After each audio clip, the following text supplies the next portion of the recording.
Now, take a look at this, because this is parkour. It's also known as free running, and in recent years it's become increasingly popular. So popular, in fact, that it was featured at the opening ceremony of the Rio Olympics.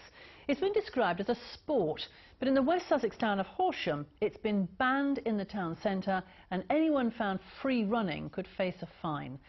Ed Salt is live in Horsham for us tonight. Ed. Sally, Horsham is one of the top 10 places for parkour enthusiasts to come to, according to an online forum. It's up there with Guildford, Basingstoke and Reading.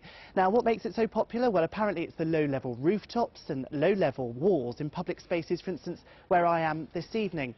Now, the pictures we're seeing tonight are of parkour professionals and shouldn't be attempted by anyone at home. But it's also causing businesses here in the town damages of up to tens of thousands of pounds. This isn't the first time that Dirk's walked up the stairs in his shop in Horsham to be faced with this. Cracked roof tiles, he says, caused by those practicing parkour. You would be talking to your customers and all of a sudden there would be this piercing noise, which is a mixture out of, how can I describe it, glass breaking and thumping, like somebody would be in your loft. And it can be costly too, with repair bills going through the roof. We just had it refitted from our landlords for £36,000. It's a lot of money. £36,000 is unbelievable. If I went to one of those kids, took one of their mobile phones, stamped on it, gave it back to them, what would they say? Nobody from Horsham District Council wanted to appear on the BBC today, but said in a statement that they came to this decision after liaising heavily with Sussex Police. They say their specific problem with parkour is the number of people that are doing it in an unsafe way, and also the number of people that are gaining access to property illegally. But the ban hasn't been welcomed by everyone. This parkour group vented their frustration online. As parkour's banned in Horsham now, we better turn this one the other way.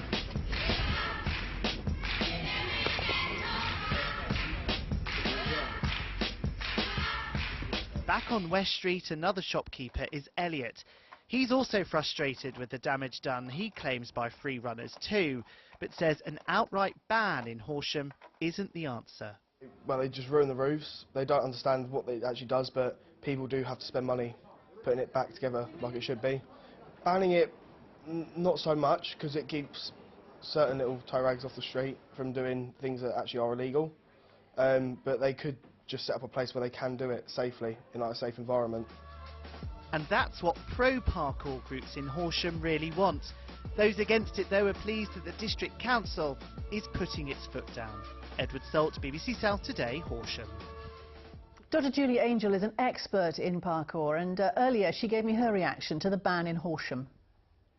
I think it's a terrible tragedy, to be honest, and I think there's been a miscommunication, misinformation, and there are two very separate things going on, which is one, that you have this legitimately worrying and destructive antisocial behaviour, which should be dealt with appropriately through the criminal justice system, and then you have the issue of actually parkour as a discipline. And to have a blanket ban is a great tragedy. One particular businessman, it's cost him £37,000 to repair his roof because of free runners on the roof. That's unacceptable, isn't it? Absolutely, and I would make a clear distinction between those people and individuals who are causing criminal damage and trespass and the like 99.999% of the parkour population who train in a respectful, safe and engaging manner within public spaces.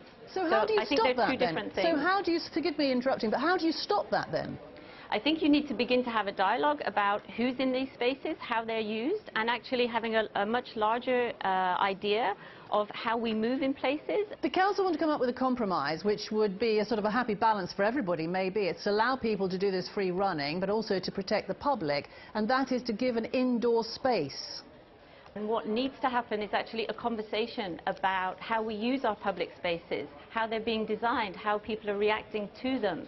Just to have to say, like, you're allowed to do this, we think it's nice for you, we think it's good and healthy, but we're going to put you in this closed space where nobody can see you, is no solution to anything. And I think it's not understanding what the potential of parkour is and how it has huge benefits to a large section of the population, actually. Dr. Julie Angel, thank you so much.